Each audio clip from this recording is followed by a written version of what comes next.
Je suis Dave Salmoni, zoologiste, dresseur et expert en prédateurs.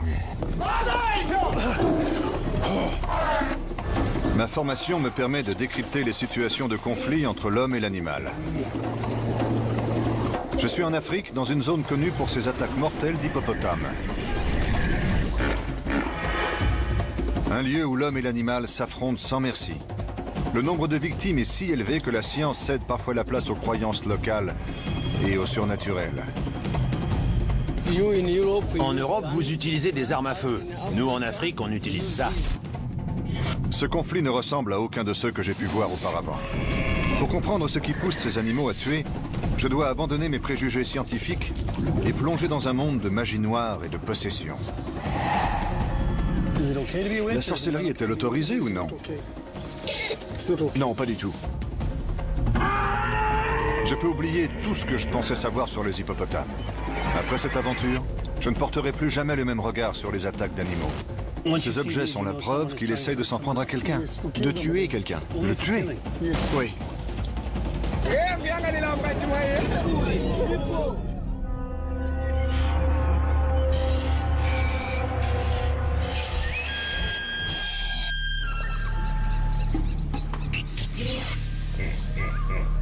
On estime que chaque année, 1 millier de personnes sont attaquées par des hippopotames et 200 sont tuées.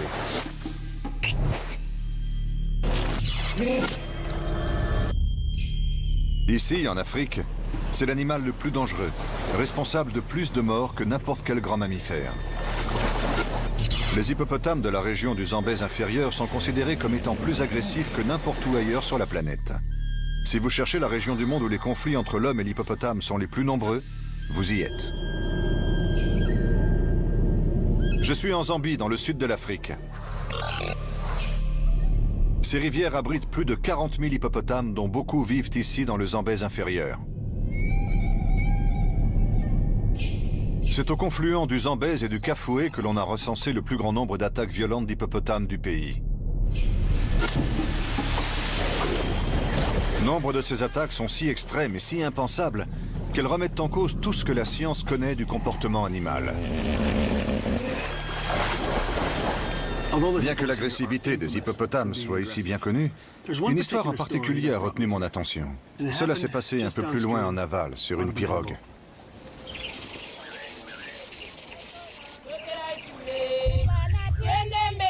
Pour les fermiers, les marchands et les écoliers du village de Jordan, prendre le bateau pour traverser la rivière est aussi banal que prendre le bus. Cela fait partie de leur quotidien. Mais lorsque ce quotidien est bouleversé, une frêle embarcation n'offre que très peu de protection face aux dangers qui sommeillent dans ses eaux.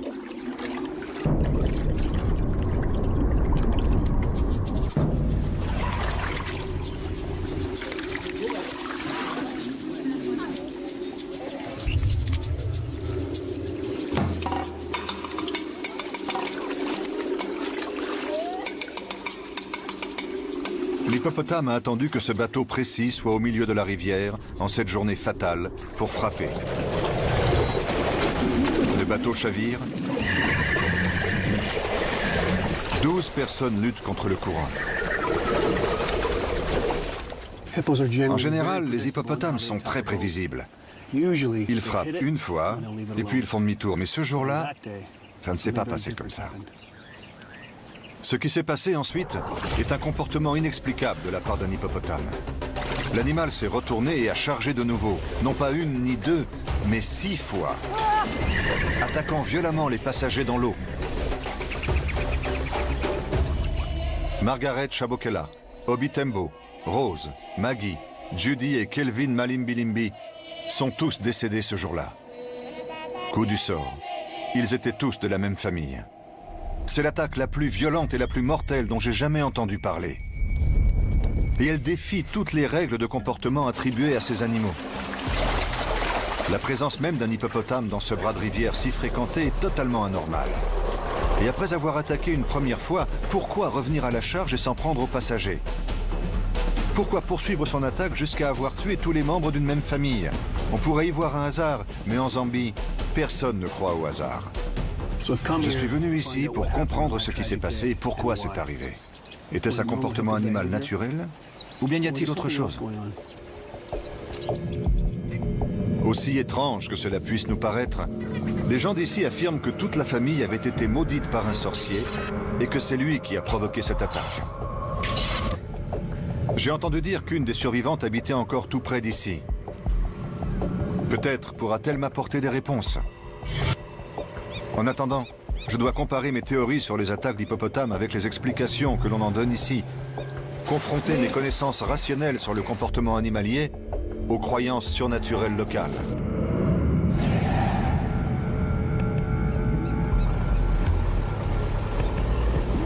Je suis un zoologiste, et dans tout conflit opposant l'homme à l'animal, je cherche d'abord à comprendre l'animal. Qu'est-ce qui le fait réagir? Qu'est-ce qui le pousse à tuer? Cette femelle hippopotame élevée par l'homme est la seule au monde qui se laisse approcher à ce point. Elle n'a pas encore atteint sa taille adulte, mais même avec elle, il vaut mieux savoir ce qu'on fait. Si on analyse leur comportement social, on s'aperçoit que ce sont des animaux agressifs, très territoriaux, et prêts à défendre leur coin de rivière ou leurs petits jusqu'à la mort.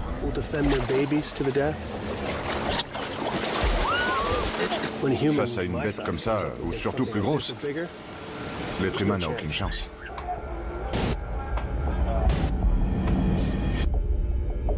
Ces animaux sont conçus pour attaquer.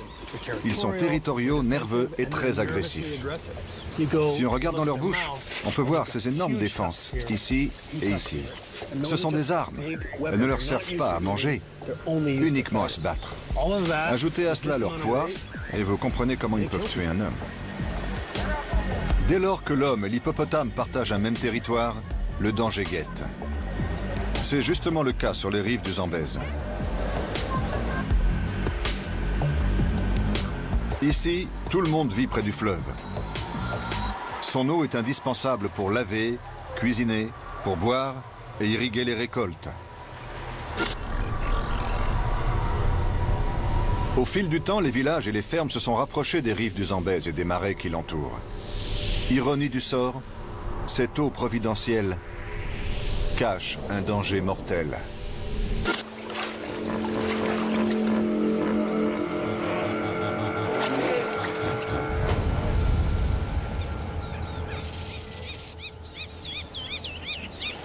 Voici le cœur du problème. Là-bas, vous avez les marais où vivent les hippopotames. Et ici, des champs de maïs. Or, la nuit, les hippopotames viennent ici. On peut voir leurs traces. Et voilà ce qu'ils mangent. Et quand les hippopotames se mettent à dévorer la nourriture des hommes, on a un problème. Ces champs de courges et de maïs sont un parfait garde-manger pour les hippopotames. En bons végétariens, ils doivent avaler plus de 45 kilos de verdure chaque nuit. Ces champs à proximité sont un véritable festin qui leur tend les bras. Betty Msimuko est agent de protection de la faune. Elle reçoit énormément d'appels concernant des ravages de culture par des hippopotames et les fermiers n'hésitent pas à se défendre seuls. Pour eux, le seul moyen de repousser ces animaux est d'utiliser des fétiches. On m'a raconté que les gens d'ici disposaient des fétiches à chaque coin de leur champ. Quand l'hippopotame arrive sur la parcelle, il est comme aveuglé, il ne voit pas les cultures et il fait demi-tour. Je suis zambienne, africaine, ça fait partie de ma culture. Donc vous y croyez? J'y crois, oui. Si cet agent de la faune pense que la magie blanche peut protéger les champs des hippopotames, on peut aisément imaginer que la magie noire est capable de l'effet inverse.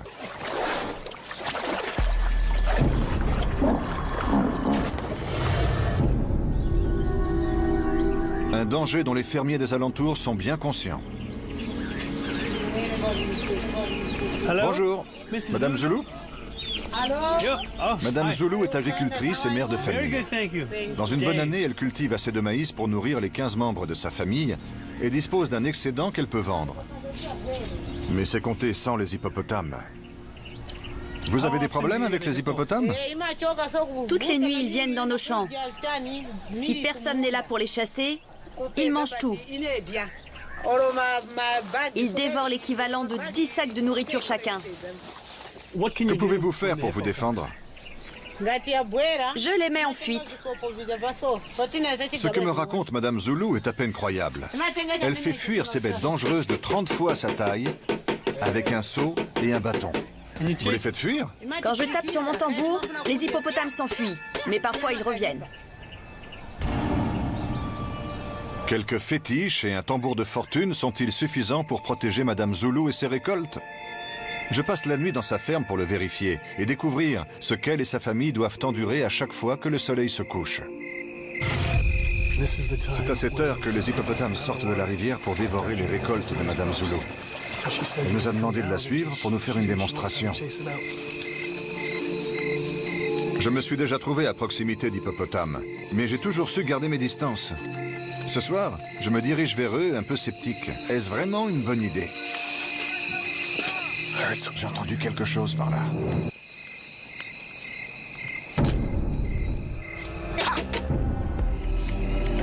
Dans l'obscurité totale, je me sens tout petit et très vulnérable. Je suis avec Madame Zulu dans sa ferme sur les berges du fleuve Zambèze pour l'aider à protéger ses cultures contre des hippopotames affamés. En général, j'aime bien approcher les animaux. Mais s'il y a un animal sur la planète dont je préfère me tenir éloigné, c'est bien l'hippopotame. La marée est là-bas.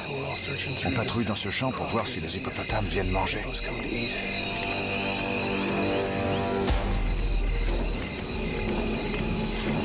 Mais je n'arrive pas à me sortir de la tête une histoire que Madame Zulu m'a racontée et qui s'est déroulée une nuit exactement comme celle-là.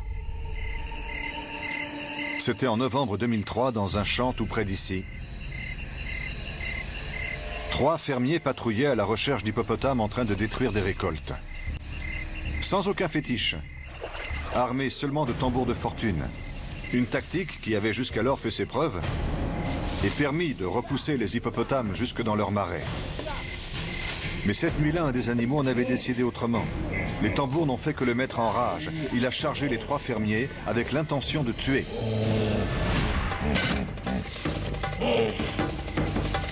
Fuyant dans l'obscurité, les fermiers n'ont eu aucune chance.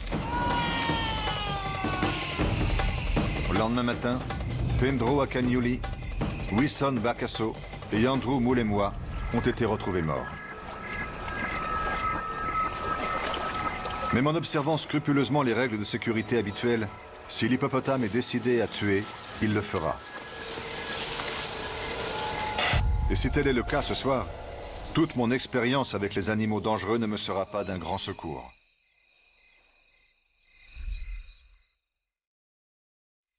Au bord de la rivière, d'autres fermiers sont à l'affût.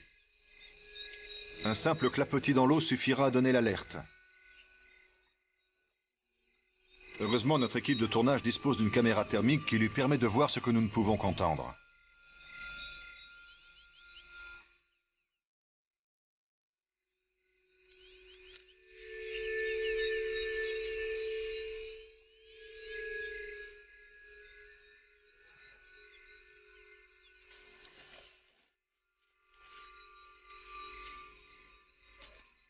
Et en effet, à quelques mètres de nous, un hippopotame est en train de se nourrir dans le champ.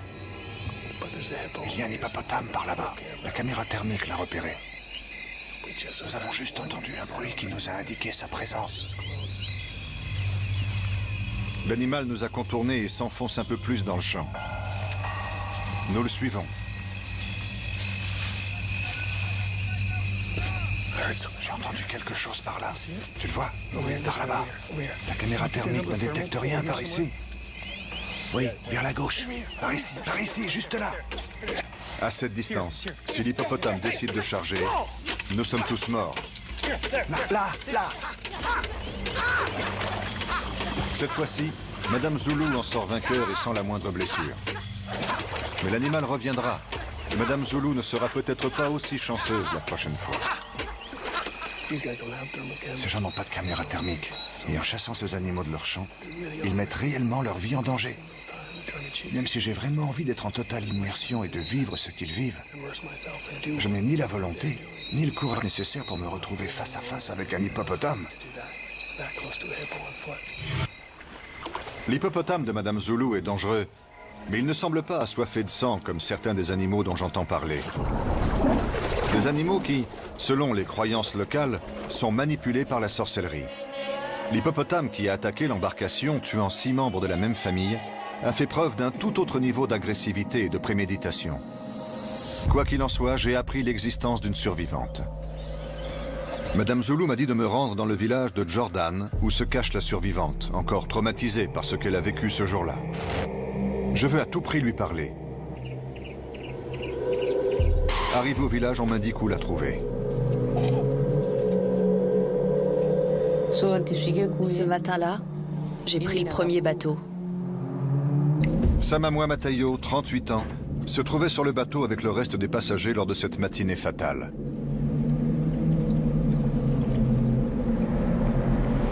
Comme elle avait un mauvais pressentiment,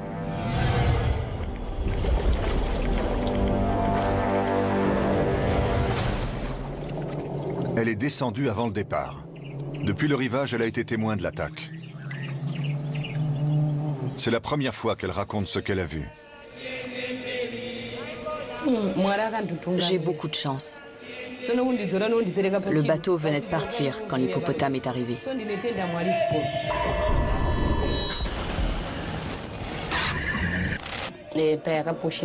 Quand il a frappé l'embarcation la première fois, elle ne s'est pas renversée. Mais la troisième fois, elle a chaviré. Horrifiée, elle assiste au massacre systématique des membres de cette famille. Il y a toujours eu des hippopotames à cet endroit du fleuve, mais pas des comme ça. Celui-là a frappé le bateau 3 fois et a tué 6 personnes de la même famille. C'était un hippopotame artificiel. Un hippopotame artificiel? C'est donc cela la pensée secrète de Samamwa? Pouvez-vous m'expliquer ce qu'est un hippopotame artificiel? Elle ne m'en dira pas plus. Mais d'après ce que je sais des croyances africaines, cet hippopotame artificiel est sûrement lié à la sorcellerie. Quel que soit l'animal qui a tué ses amis, elle est persuadée qu'il est toujours là quelque part et qu'elle est toujours sur sa liste. J'ai pu apprendre ce qui s'était passé sur ce bateau, mais pour connaître le pourquoi et savoir ce qui a motivé cet hippopotame, je dois découvrir ce qui effraie tant Samamwa.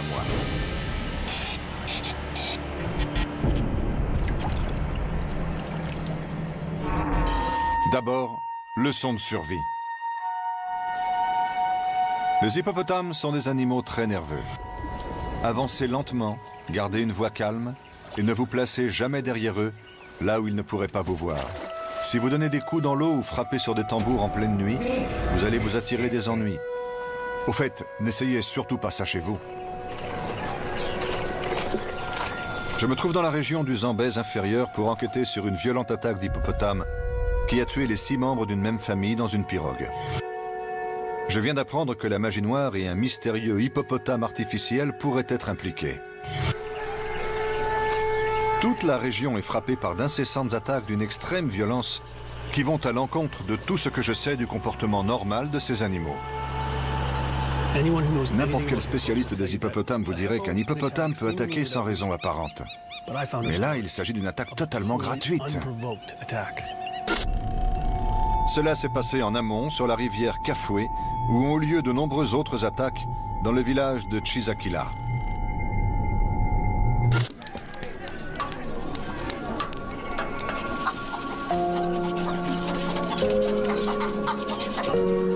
En novembre 2006, une famille de Chisakila célébrait une fête.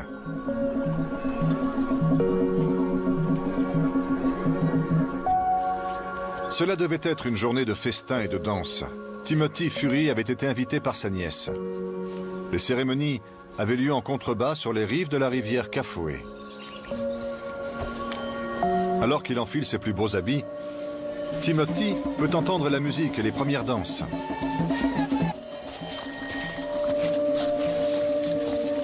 Son cadeau à la main, il arrive au bord de la rivière qu'il doit traverser. Pour Timothy, c'est aussi banal que de prendre un bus pour se rendre en centre-ville. Mais Mais cette fois-ci, alors qu'il pose le pied dans sa pirogue, la scène tourne au cauchemar.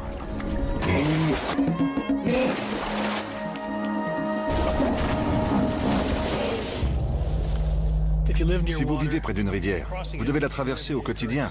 Timothy avait à peine posé le pied dans son embarcation lorsque l'hippopotame a surgi.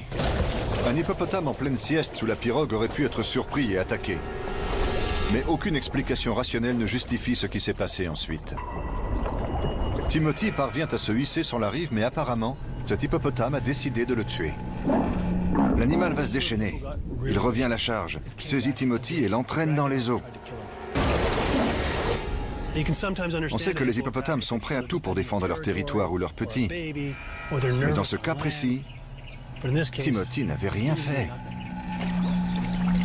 Timothy a passé 7 mois à l'hôpital et a survécu par miracle.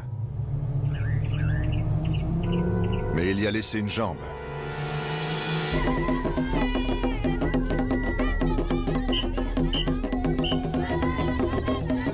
Aujourd'hui, dans ce même village, une autre fête est organisée. Timothy m'a invité à y assister. Pour lui, c'est un douloureux rappel du jour où il a été attaqué. Quand l'hippopotame m'a tiré dans la rivière, j'ai appelé ma mère. J'avais perdu tout espoir de survivre. Je pensais que c'était la fin. J'ai récemment découvert l'existence d'explications alternatives aux attaques d'animaux sauvages. On m'a parlé de magie noire, ce genre de choses. Vous pensez qu'il pouvait s'agir de quelque chose comme ça pour cette attaque?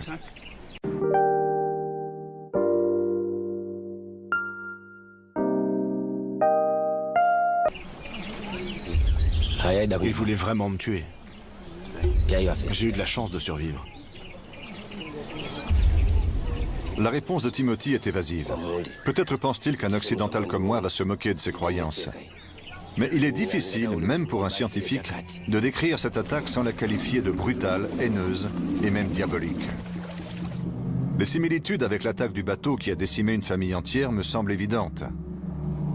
Comme dans ce dernier cas, on ne peut s'empêcher de penser que Timothy a été victime d'une attaque ciblée et que son hippopotame était aussi contrôlé par une forme de sorcellerie.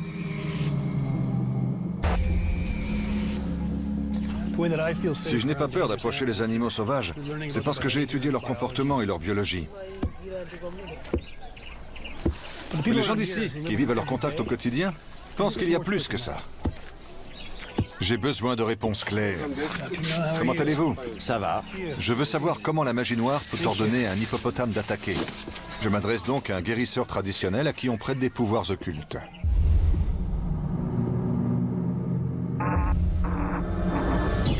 Il est à la fois médecin, prêtre et psychiatre, le tout saupoudré d'une touche de magie. Le docteur Noah exprime les croyances de sa communauté.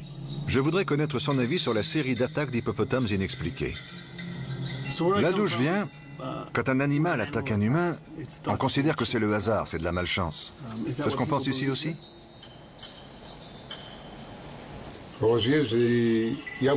Lorsqu'un hippopotame attaque une personne 2 ou 3 fois, c'est qu'il est possédé.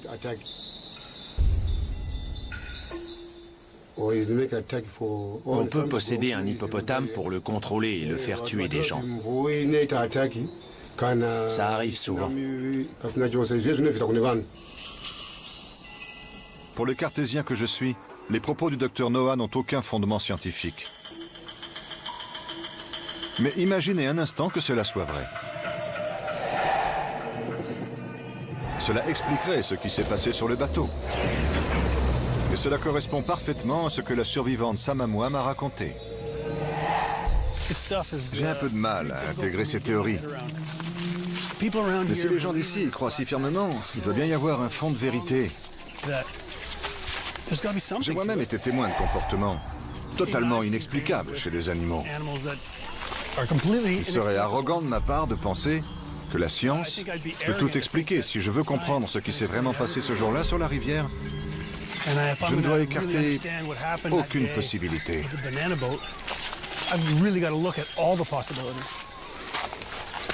Je pénètre de plein pied dans un monde de sorcellerie et de magie noire, bien loin du confort de la science. Mais c'est le seul moyen pour moi de comprendre la folie meurtrière des hippopotames.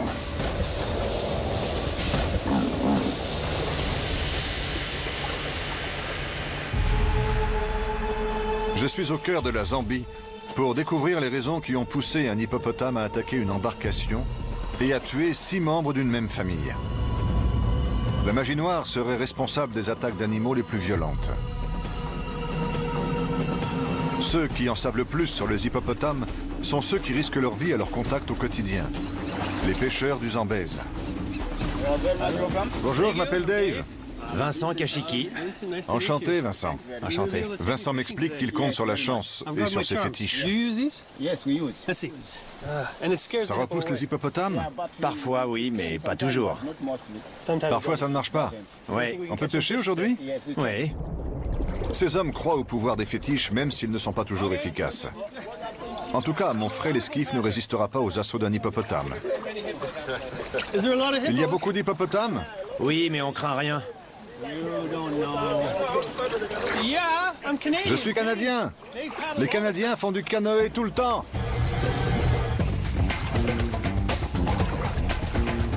Lorsque le niveau de l'eau est haut, comme aujourd'hui, les hippopotames sont éparpillés, moins faciles à repérer et imprévisibles.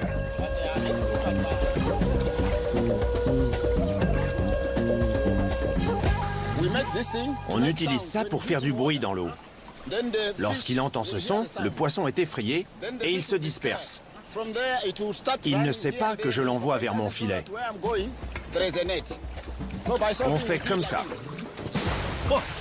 Donner de grands coups dans l'eau est peut-être un bon moyen d'attraper du poisson, mais j'espère que ça ne va pas agacer les hippopotames du coin. On a de la chance.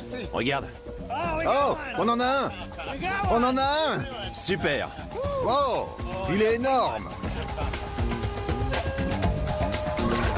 Nous n'avons pas provoqué la colère des hippopotames aujourd'hui, mais cela ne se passe pas toujours aussi bien. J'ai été renversé 2 fois par un hippopotame. Comment tu as survécu? Une fois, un bateau m'a repêché. La deuxième fois, j'ai nagé jusqu'à la rive. Plus tu restes longtemps, plus tu prends de risques. Oui, c'est vrai. Mais sur la route, tu risques aussi ta vie en conduisant ta voiture. Tu vois? C'est pareil. Comme tous les pêcheurs du monde, ces hommes sont pragmatiques. Malgré leurs fétiches et leurs superstitions, ils ont parfaitement conscience du danger que représente le fleuve. Vincent n'a jamais été témoin d'attaques violentes comme celle dont me parlait le docteur Noah. Mais la fréquence de ces attaques ne diminue pas. Vincent m'emmène rencontrer la victime de l'hippopotame possédé mentionnée par le docteur. Un mois plus tôt, Michek Banda, 21 ans, a croisé la route d'un hippopotame qui l'a laissé marqué à vie, physiquement et mentalement. Avec mon père, on allait acheter du poisson.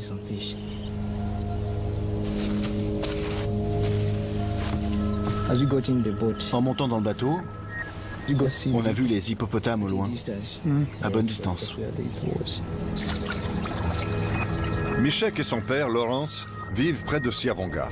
Ils ont vécu avec les hippopotames toute leur vie. Comme tout le monde ici, ils savent le danger qu'ils représentent et savent comment éviter les ennuis. Du moins, c'est ce qu'ils croyaient. Une autre pirogue est arrivée et on leur a dit de faire demi-tour. N'allez pas là, il y a des hippopotames.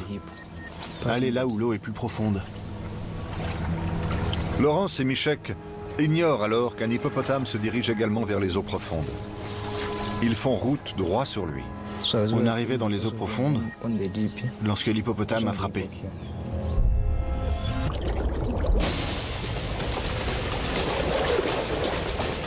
On est tous les deux tombés dans l'eau. Je me suis mis à nager. Mon père a rejoint la pirogue. Mais l'hippopotame n'en avait pas terminé. Il délaisse la pirogue et se tourne vers Michek.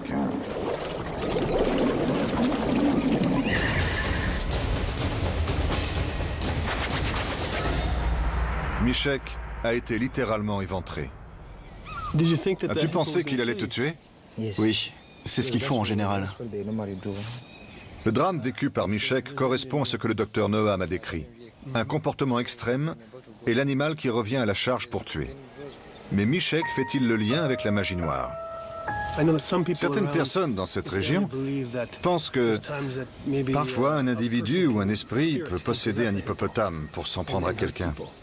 Tu as déjà entendu ça? Les gens d'ici y croient aussi? Je n'en ai jamais entendu parler. Aucun des survivants n'accepte de me dire toute la vérité. Michek a encore peur. Il est encore sous le choc. Son père a-t-il une autre explication pour cette attaque? Quelle était la raison de cette attaque, à votre avis? L'homme pêche à cet endroit depuis longtemps. Et personne n'a jamais été attaqué.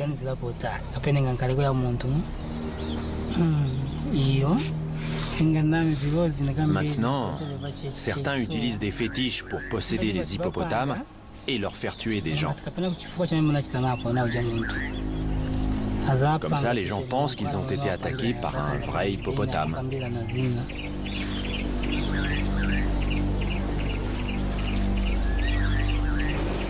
Cet hippopotame voulait tuer Michek. Je pense qu'il était possédé.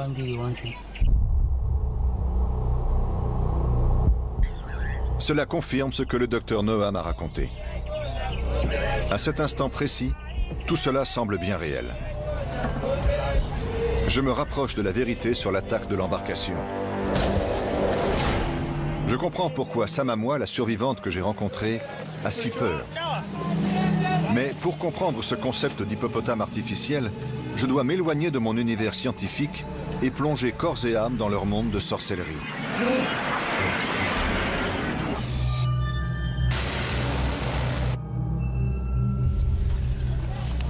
Le scientifique que je suis va devoir faire preuve d'une grande ouverture d'esprit.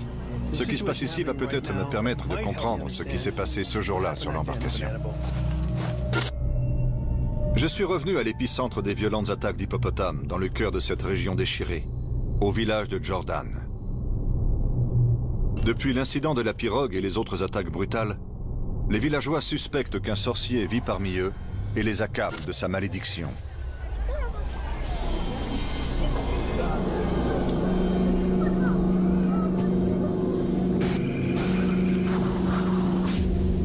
La nuit dernière, le suspect a fui sa maison. Les villageois affirment avoir trouvé la preuve irréfutable de sa sorcellerie.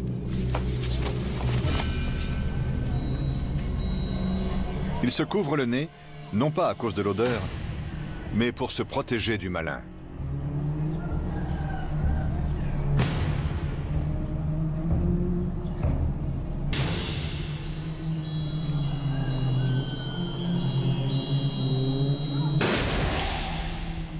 Le doyen du village, Jackson Zidonga, a pris les choses en main. La sorcellerie est-elle autorisée ou non? Non, pas du tout. Pas du tout. C'est ce que nous appelons Nyanga. Celui qui a recours à la sorcellerie veut se venger. Pour fabriquer ces objets, il doit tuer un de ses proches, son cousin, son fils, sa fille.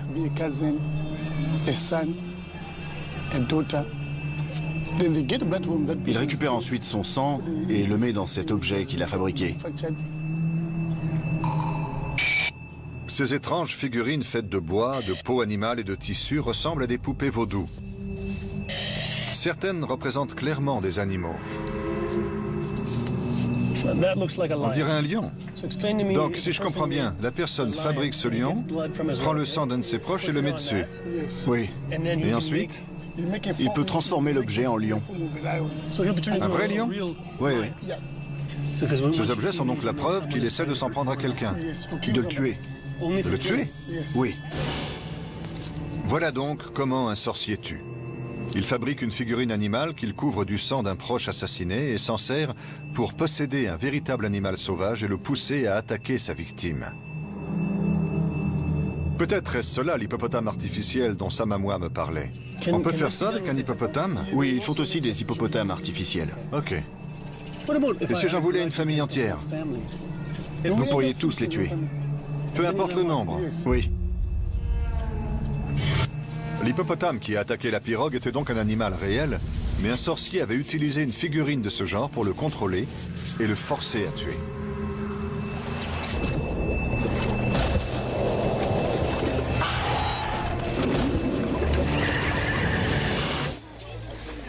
Pour moi, il ne s'agit que d'une petite poupée, cheveux collés dessus. Mais c'est un outil qui sert à tuer une personne qui vous enlève en possédant un animal. Ça semble dingue. Néglige pour léger. C'est parti de l'orture. Lorsqu'il a brisé, a disparu, mais son influence maléfique subsiste. Tant que le village n'aura pas trouvé et détruit toutes ses figurines, le sorcier pourra provoquer des attaques d'animaux sauvages. Les habitants ont donc fait appel aux meilleurs guérisseurs de la région pour les aider à purifier le village et retrouver tous les Nyanga qui s'y cachent.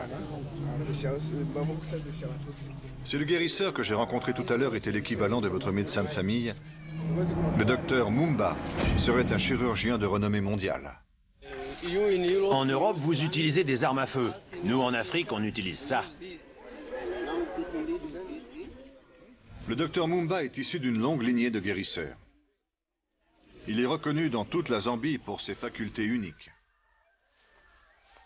Il a accepté une mission dangereuse, purifier le village de Jordan. Tout le village est réuni pour le voir à l'œuvre. Il a accepté de me faire participer. Il échange son costume contre son véritable uniforme. Le blanc est la couleur des esprits ancestraux.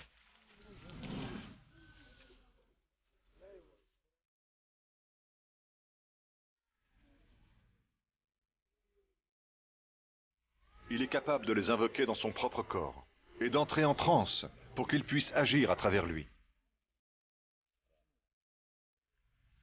Tandis que la foule silencieuse attend, on dirait que le docteur Mumba est sur le point de s'endormir.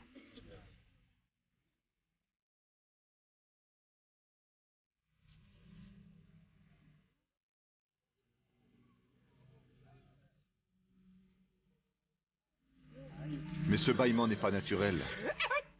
Les esprits pénètrent dans son corps par sa bouche. Les esprits sont arrivés et le docteur est sur le point d'opérer.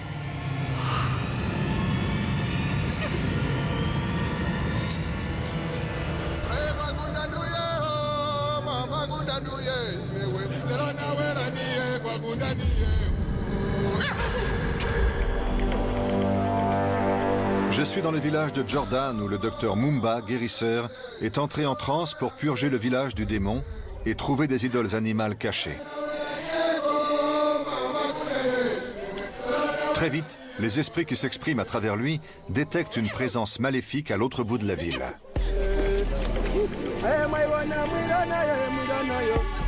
Tel un berger possédé, il guide la foule à travers les rues. Si vous regardez ça de chez vous, vous vous dites probablement que ça a l'air complètement fou. Mais quand vous êtes ici, vous y croyez. Lorsque nous arrivons sur les lieux, le docteur Mumba se déshabille pour bien montrer qu'il ne cache rien sur lui.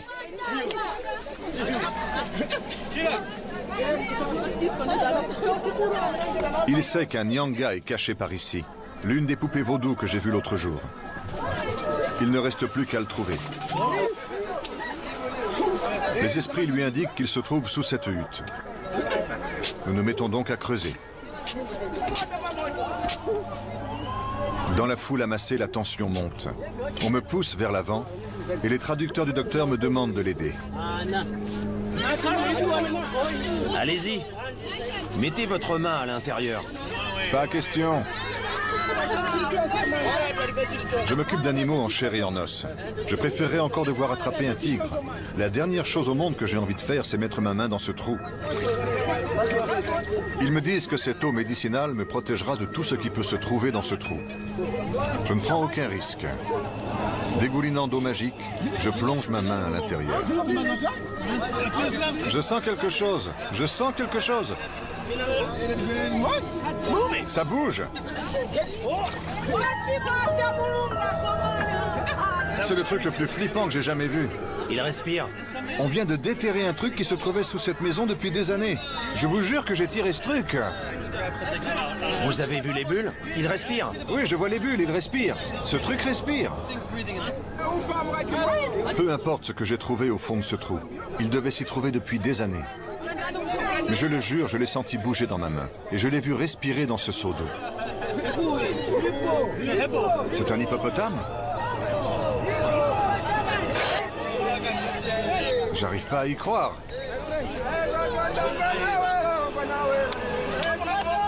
Je sais pas quoi dire. J'ai déterré ce truc moi-même.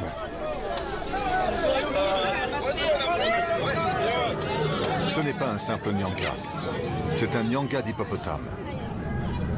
Pour les villageois, c'est l'hippopotame artificiel qui a causé la série d'attaques mortelles. Celui ou celle qui a voulu maudire la famille décédée sur la pirogue a utilisé cette figurine, ou une exactement semblable, pour posséder un hippopotame et l'utiliser pour accomplir son terrible dessein. C'est ce qui faisait si peur à sa mamoire. D'après ceux qui m'entourent, le liquide qui s'en écoule lorsque je le presse dans ma main n'est autre que du sang humain. Comment le docteur l'a-t-il trouvé et comment se fait-il que je l'ai senti bouger dans ce trou? Je n'en ai aucune idée. Je ne suis pas sûr de vouloir comprendre. La farine de maïs blanc et l'eau médicinale du docteur Mumba neutralisent son pouvoir, le rendant aussi inoffensif qu'une peluche.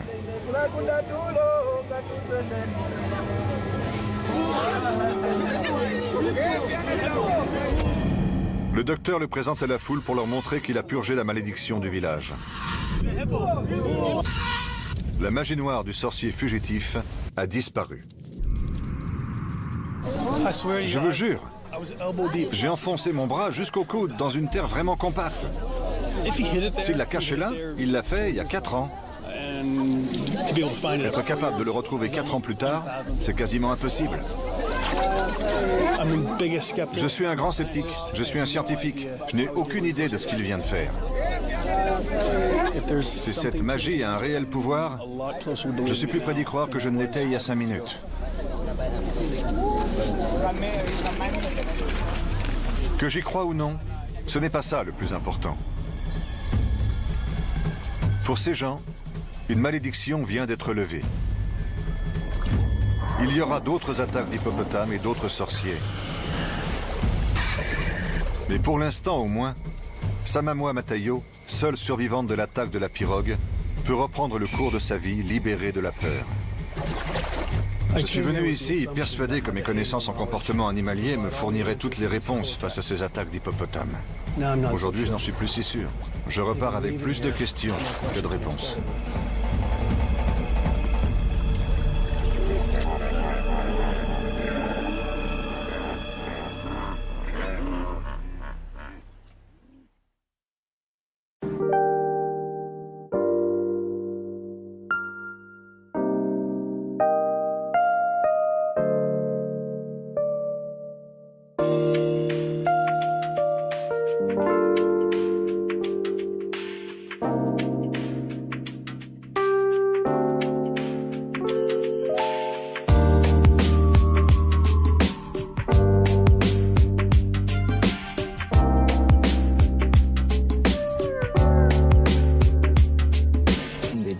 Lorsque l'hippopotame a frappé.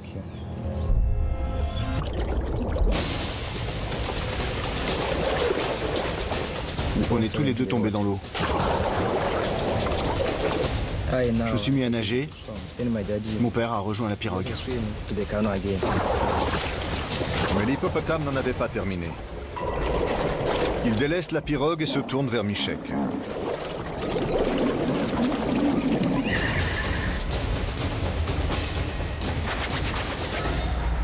Michek a été littéralement éventré. As-tu pensé qu'il allait te tuer? Oui, c'est ce qu'ils font en général. Le drame vécu par Michek correspond à ce que le docteur Noam a décrit. Un comportement extrême et l'animal qui revient à la charge pour tuer. Mais Michek fait-il le lien avec la magie noire? Certaines personnes dans cette région pensent que parfois un individu ou un esprit peut posséder un hippopotame pour s'en prendre à quelqu'un. Tu as déjà entendu ça? Les gens d'ici y croient aussi? Je n'en ai jamais entendu parler. Aucun des survivants n'accepte de me dire toute la vérité. Michek a encore peur. Il est encore sous le choc. Son père a-t-il une autre explication pour cette attaque? Quelle était la raison de cette attaque, à votre avis? L'homme pêche à cet endroit depuis longtemps. Et personne n'a jamais été attaqué.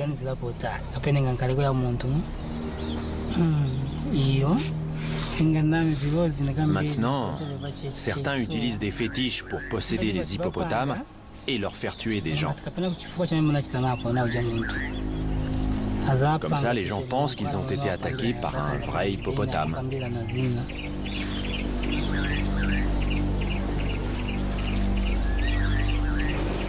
Cet hippopotame voulait tuer Michek.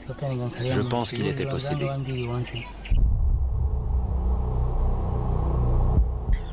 Cela confirme ce que le docteur Noah m'a raconté. À cet instant précis, tout cela semble bien réel.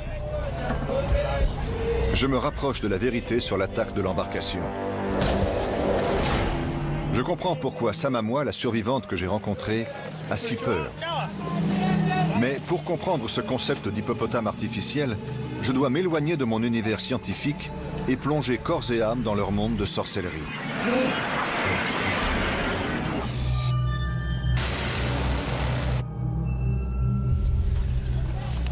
Le scientifique que je suis va devoir faire preuve d'une grande ouverture d'esprit. Ce qui se passe ici va peut-être me permettre de comprendre ce qui s'est passé ce jour-là sur l'embarcation. Je suis revenu à l'épicentre des violentes attaques d'hippopotames dans le cœur de cette région déchirée, au village de Jordan. Deux fermiers sont à l'affût.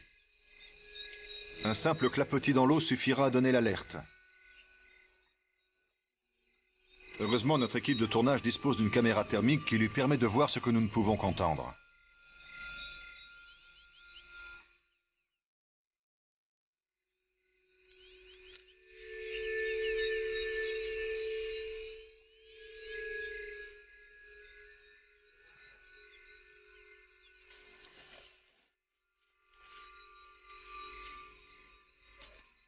Et en effet, à quelques mètres de nous, un hippopotame est en train de se nourrir dans le champ.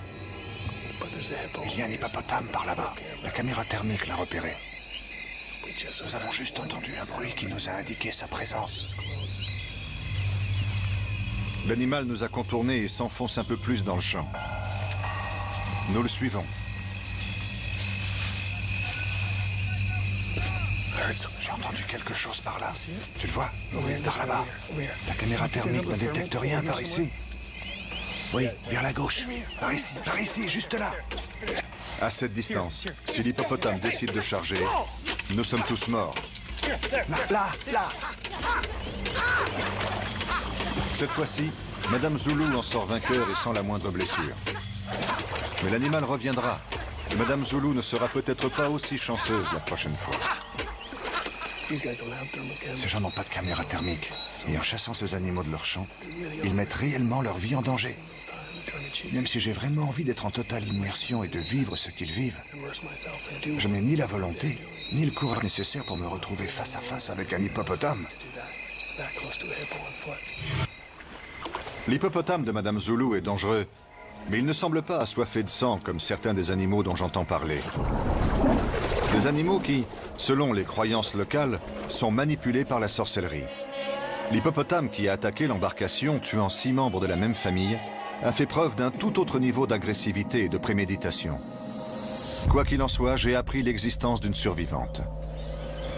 Madame Zulu m'a dit de me rendre dans le village de Jordan, où se cache la survivante, encore traumatisée par ce qu'elle a vécu ce jour-là. Je veux à tout prix lui parler. Arrivé au village, on m'indique où la trouver. Ce matin-là, j'ai pris le premier bateau. Samamois Matayo, 38 ans, se trouvait sur le bateau avec le reste des passagers lors de cette matinée fatale.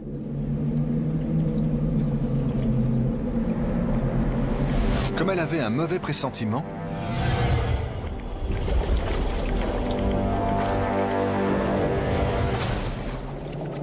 elle est descendue avant le départ. Depuis le rivage,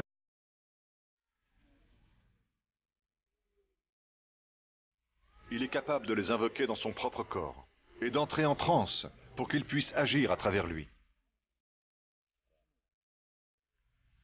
Tandis que la foule silencieuse attend, on dirait que le docteur Mumba est sur le point de s'endormir.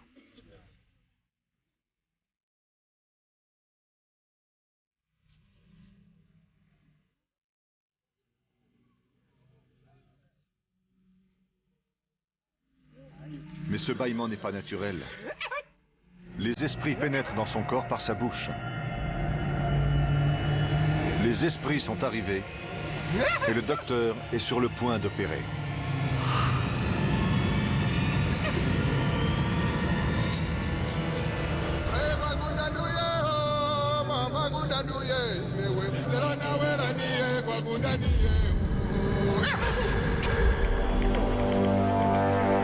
Je suis dans le village de Jordan où le docteur Mumba, guérisseur, est entré en transe pour purger le village du démon et trouver des idoles animales cachées.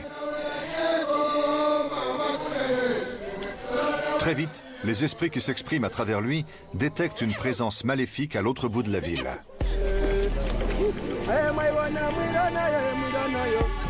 Tel un berger possédé, il guide la foule à travers les rues. Si vous regardez ça de chez vous, vous vous dites probablement que ça a l'air complètement fou. Mais quand vous êtes ici, vous y croyez. Lorsque nous arrivons sur les lieux, le docteur Mumba se déshabille pour bien montrer qu'il ne cache rien sur lui.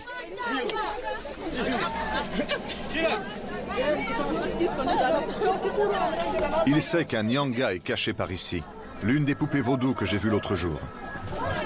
Il ne reste plus qu'à le trouver. Les esprits lui indiquent qu'il se trouve sous cette hutte. Nous nous mettons donc à creuser. Dans la foule amassée, la tension monte. On me pousse vers l'avant et les traducteurs du docteur me demandent de l'aider. Allez-y. Mettez votre main à l'intérieur. Pas question. Je m'occupe d'animaux en chair et en os. Je préférerais encore devoir attraper un tigre.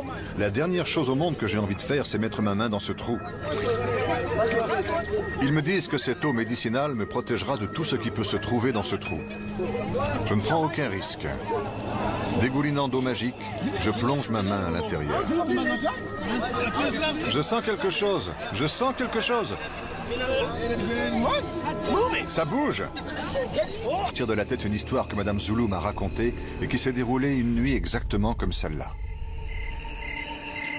C'était en novembre 2003 dans un champ tout près d'ici. 3 fermiers patrouillaient à la recherche d'hippopotames en train de détruire des récoltes. Sans aucun fétiche, armés seulement de tambours de fortune. Une tactique qui avait jusqu'alors fait ses preuves et permis de repousser les hippopotames jusque dans leur marais. Mais cette nuit-là, un des animaux en avait décidé autrement. Les tambours n'ont fait que le mettre en rage. Il a chargé les 3 fermiers avec l'intention de tuer.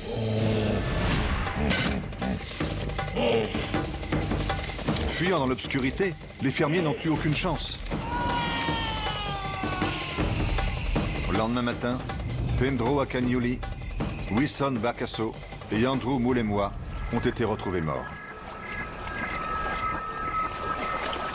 Même en observant scrupuleusement les règles de sécurité habituelles, si l'hippopotame est décidé à tuer, il le fera. Et si tel est le cas ce soir, toute mon expérience avec les animaux dangereux ne me sera pas d'un grand secours.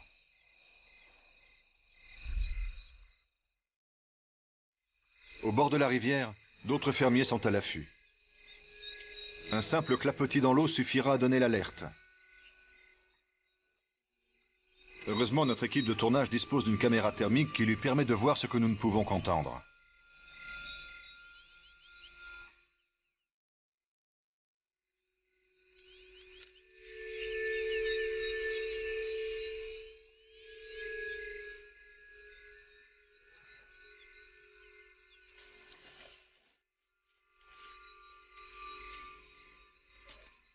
Et en effet, à quelques mètres de nous, un hippopotame est en train de se nourrir dans le champ. Il y a un hippopotame par là-bas. La caméra thermique l'a repéré. Nous avons juste entendu un bruit qui nous a indiqué sa présence. L'animal nous a contournés et s'enfonce un peu plus dans le champ. Nous le suivons. J'ai entendu quelque chose par là. Tu le vois? Par là-bas. La caméra thermique ne détecte rien par ici. Oui, vers la gauche. Par ici, juste là. À cette distance, si l'hippopotame décide de charger, nous sommes tous morts. Là. Cette fois-ci, Madame Zulu en sort vainqueur et sans la moindre blessure. Mais l'animal reviendra. Et Madame Zulu ne sera peut-être pas aussi chanceuse la prochaine fois. Ces gens n'ont pas de caméra thermique. Et en chassant ces animaux de leur champ, ils mettent réellement leur vie en danger. Même si j'ai vraiment envie d'être en totale immersion et de... Sens rationnel sur le comportement animalier aux croyances surnaturelles locales.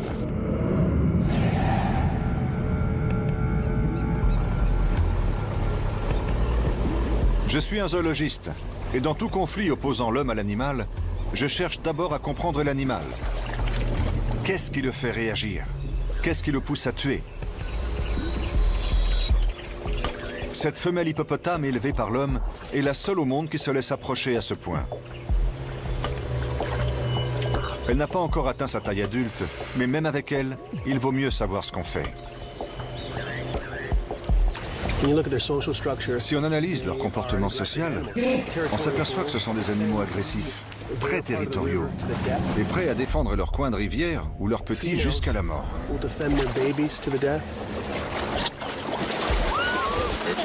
Face à une bête comme ça, ou surtout plus grosse, l'être humain n'a aucune chance.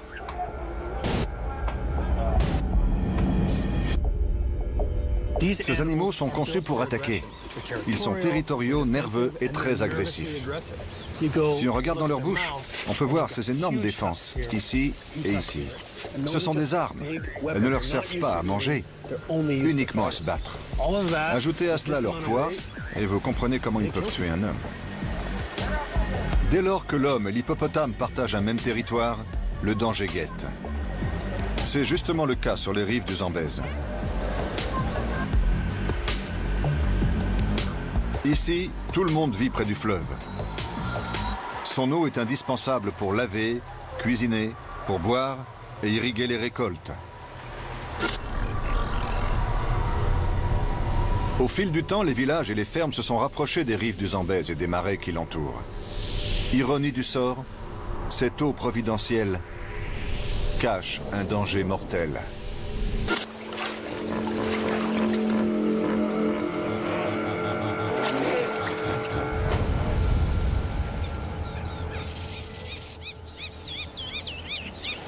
Voici le cœur du problème.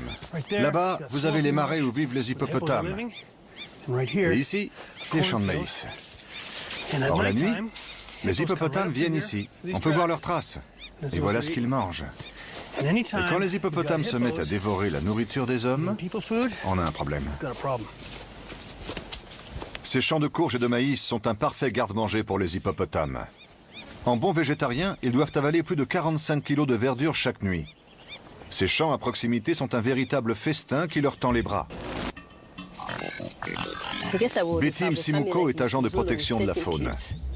Elle reçoit énormément d'appels concernant des ravages de culture par des hippopotames et les fermiers n'hésitent pas à se défendre seuls. Bateau 3 fois et a tué 6 personnes de la même famille. C'était un hippopotame artificiel. Un hippopotame artificiel? C'est donc cela la pensée secrète de Samamoa? Pouvez-vous m'expliquer ce qu'est un hippopotame artificiel? Elle ne m'en dira pas plus. Mais d'après ce que je sais des croyances africaines, cet hippopotame artificiel est sûrement lié à la sorcellerie. Quel que soit l'animal qui a tué ses amis, elle est persuadée qu'il est toujours là quelque part et qu'elle est toujours sur sa liste. J'ai pu apprendre ce qui s'était passé sur ce bateau, mais pour connaître le pourquoi et savoir ce qui a motivé cet hippopotame, je dois découvrir ce qui effraie tant Samamoa.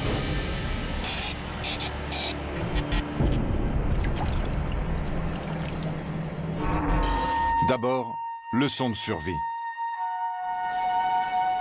Les hippopotames sont des animaux très nerveux. Avancez lentement, gardez une voix calme et ne vous placez jamais derrière eux, là où ils ne pourraient pas vous voir. Si vous donnez des coups dans l'eau ou frappez sur des tambours en pleine nuit, vous allez vous attirer des ennuis. Au fait, n'essayez surtout pas ça chez vous. Je me trouve dans la région du Zambèze inférieur pour enquêter sur une violente attaque d'hippopotames qui a tué les 6 membres d'une même famille dans une pirogue. Je viens d'apprendre que la magie noire et un mystérieux hippopotame artificiel pourraient être impliqués. Toute la région est frappée par d'incessantes attaques d'une extrême violence qui vont à l'encontre de tout ce que je sais du comportement normal de ces animaux. N'importe quel spécialiste des hippopotames vous dirait qu'un hippopotame peut attaquer sans raison apparente. Mais là, il s'agit d'une attaque totalement gratuite. Cela s'est passé en amont, sur la rivière Kafue, où ont eu lieu de nombreuses autres attaques dans le village de Chisakila.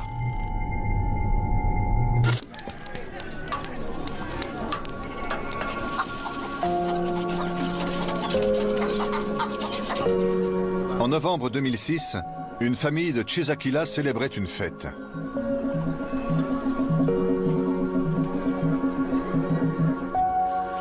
Cela devait être une journée de festin et de danse.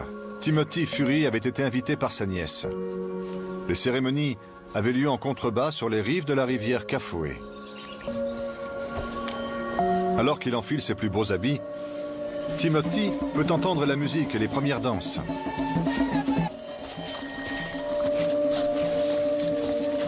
Son cadeau à la main, il arrive au bord de la rivière qu'il doit traverser. Pour Timothy, c'est aussi banal que de prendre un bus pour se rendre en centre-ville.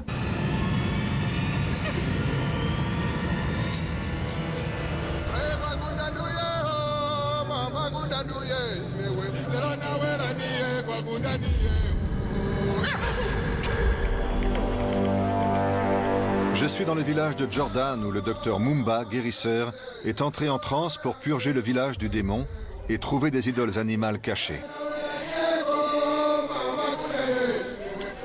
Très vite, les esprits qui s'expriment à travers lui détectent une présence maléfique à l'autre bout de la ville.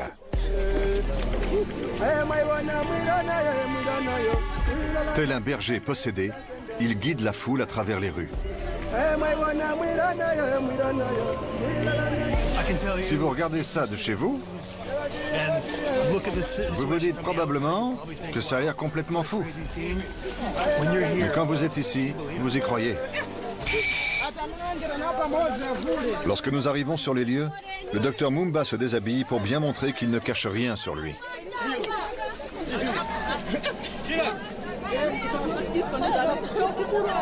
Il sait qu'un Nyanga est caché par ici, l'une des poupées vaudou que j'ai vues l'autre jour. Il ne reste plus qu'à le trouver. Les esprits lui indiquent qu'il se trouve sous cette hutte. Nous nous mettons donc à creuser. Dans la foule amassée, la tension monte. On me pousse vers l'avant et les traducteurs du docteur me demandent de l'aider. Allez-y, mettez votre main à l'intérieur. Pas question. Je m'occupe d'animaux en chair et en os. Je préférerais encore devoir attraper un tigre. La dernière chose au monde que j'ai envie de faire, c'est mettre ma main dans ce trou. Ils me disent que cette eau médicinale me protégera de tout ce qui peut se trouver dans ce trou. Je ne prends aucun risque.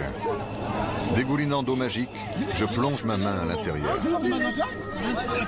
Je sens quelque chose. Je sens quelque chose.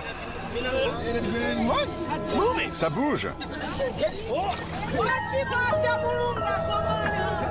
C'est le truc le plus flippant que j'ai jamais vu. Il respire. On vient de déterrer un truc qui se trouvait sous cette maison depuis des années. Je vous jure que j'ai tiré ce truc. Vous avez vu les bulles? Il respire. Oui, je vois les bulles, il respire. Ce truc respire. Peu importe ce que j'ai trouvé au fond de ce trou. Il devait s'y trouver depuis des années. Mais je le jure, je l'ai senti bouger dans ma main. Et je l'ai vu respirer dans ce seau d'eau. C'est un hippopotame? J'arrive pas à y croire.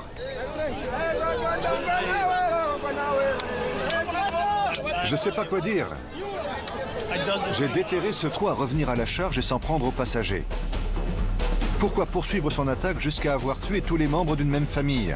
On pourrait y voir un hasard, mais en Zambie, personne ne croit au hasard. Je suis venu ici pour comprendre ce qui s'est passé et pourquoi c'est arrivé. Était-ce un comportement animal naturel?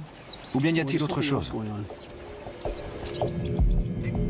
Aussi étrange que cela puisse nous paraître, les gens d'ici affirment que toute la famille avait été maudite par un sorcier et que c'est lui qui a provoqué cette attaque.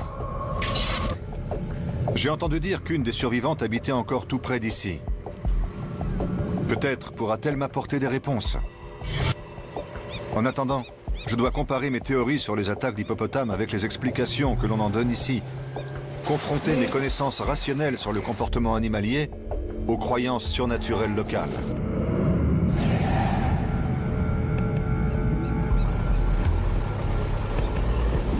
Je suis un zoologiste, et dans tout conflit opposant l'homme à l'animal, je cherche d'abord à comprendre l'animal.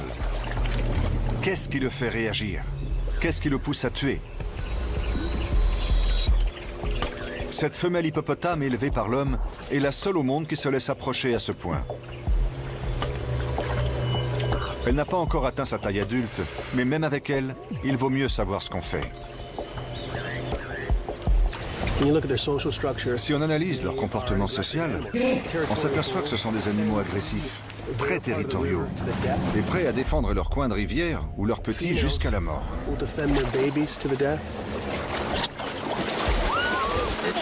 Face à une bête comme ça, ou surtout plus grosse, l'être humain n'a aucune chance.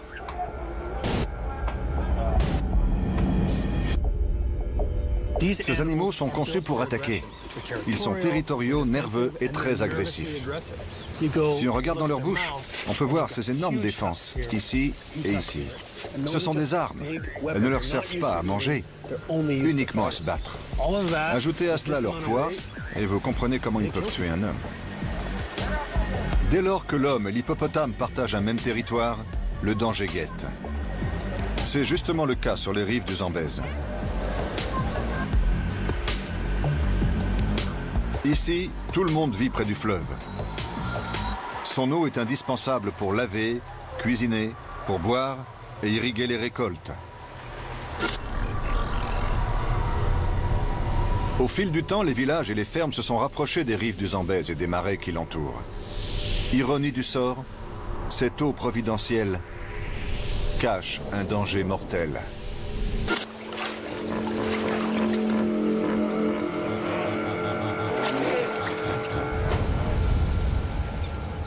N'existera pas aux assauts d'un hippopotame. Il y a beaucoup d'hippopotames? Oui, mais on craint rien. Je suis Canadien. Les Canadiens font du canoë tout le temps.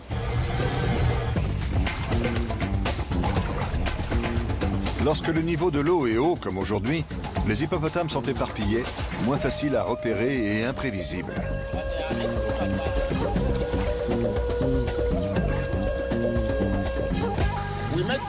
On utilise ça pour faire du bruit dans l'eau. Lorsqu'il entend ce son, le poisson est effrayé et il se disperse. Il ne sait pas que je l'envoie vers mon filet. On fait comme ça. Donner de grands coups dans l'eau est peut-être un bon moyen d'attraper du poisson, mais j'espère que cela ne va pas agacer les hippopotames du coin. On a de la chance. Regarde. Oh, on en a un! On en a un! Super. Oh, il est énorme! Nous n'avons pas provoqué la colère des hippopotames aujourd'hui, mais cela ne se passe pas toujours aussi bien. J'ai été renversé 2 fois par un hippopotame. Comment tu as survécu? Une fois, un bateau m'a repêché. La deuxième fois, j'ai nagé jusqu'à la rive. Plus tu restes longtemps, plus tu prends de risques. Oui, c'est vrai. Mais sur la route, tu risques aussi ta vie en conduisant ta voiture. Tu vois? C'est pareil. Comme tous les pêcheurs du monde, ces hommes sont pragmatiques. Malgré leurs fétiches et leurs superstitions, ils ont parfaitement conscience du danger que représente le fleuve. Vincent n'a jamais été témoin d'attaques violentes comme celle dont me parlait le docteur Noah. Mais la fréquence de ces attaques ne diminue pas. Vincent m'emmène rencontrer la victime de l'hippopotame possédé mentionnée par le docteur. Un mois plus tôt, Michek Banda, 21 ans, a croisé la route d'un hippopotame qui l'a laissé marqué à vie, physiquement et mentalement. Avec mon père, on allait acheter du poisson.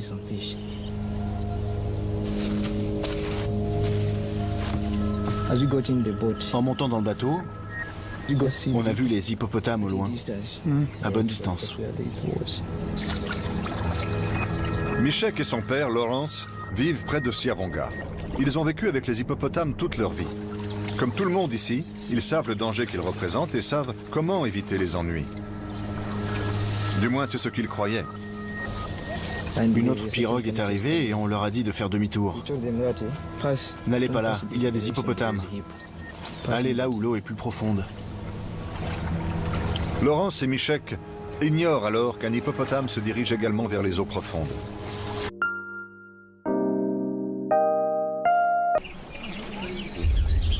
Il voulait vraiment me tuer. J'ai eu de la chance de survivre. La réponse de Timothy est évasive. Peut-être pense-t-il qu'un occidental comme moi va se moquer de ses croyances. Mais il est difficile, même pour un scientifique, de décrire cette attaque sans la qualifier de brutale, haineuse et même diabolique. Les similitudes avec l'attaque du bateau qui a décimé une famille entière me semblent évidentes. Comme dans ce dernier cas, on ne peut s'empêcher de penser que Timothy a été victime d'une attaque ciblée et que son hippopotame était aussi contrôlé par une forme de sorcellerie.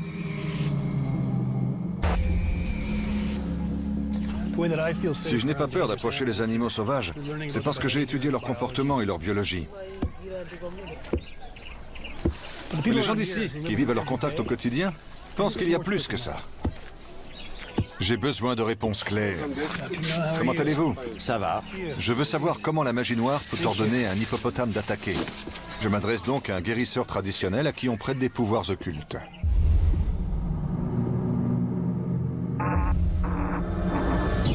Il est à la fois médecin, prêtre et psychiatre, le tout saupoudré d'une touche de magie. Le docteur Noah exprime les croyances de sa communauté. Je voudrais connaître son avis sur la série d'attaques d'hippopotames inexpliquées. Là d'où je viens, quand un animal attaque un humain, on considère que c'est le hasard, c'est de la malchance. C'est ce qu'on pense ici aussi?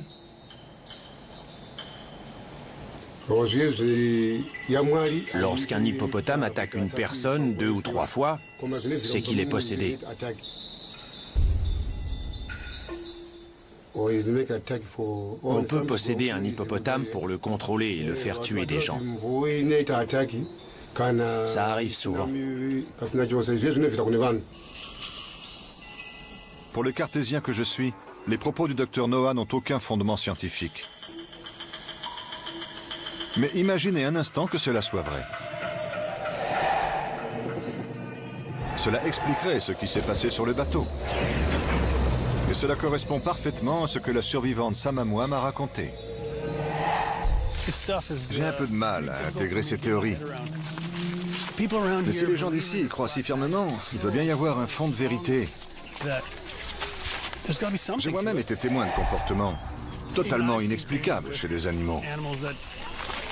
Il serait arrogant de ma part de penser que la science peut tout expliquer. Si je veux comprendre ce qui s'est vraiment passé ce jour-là sur la rivière, je ne dois écarter aucune possibilité.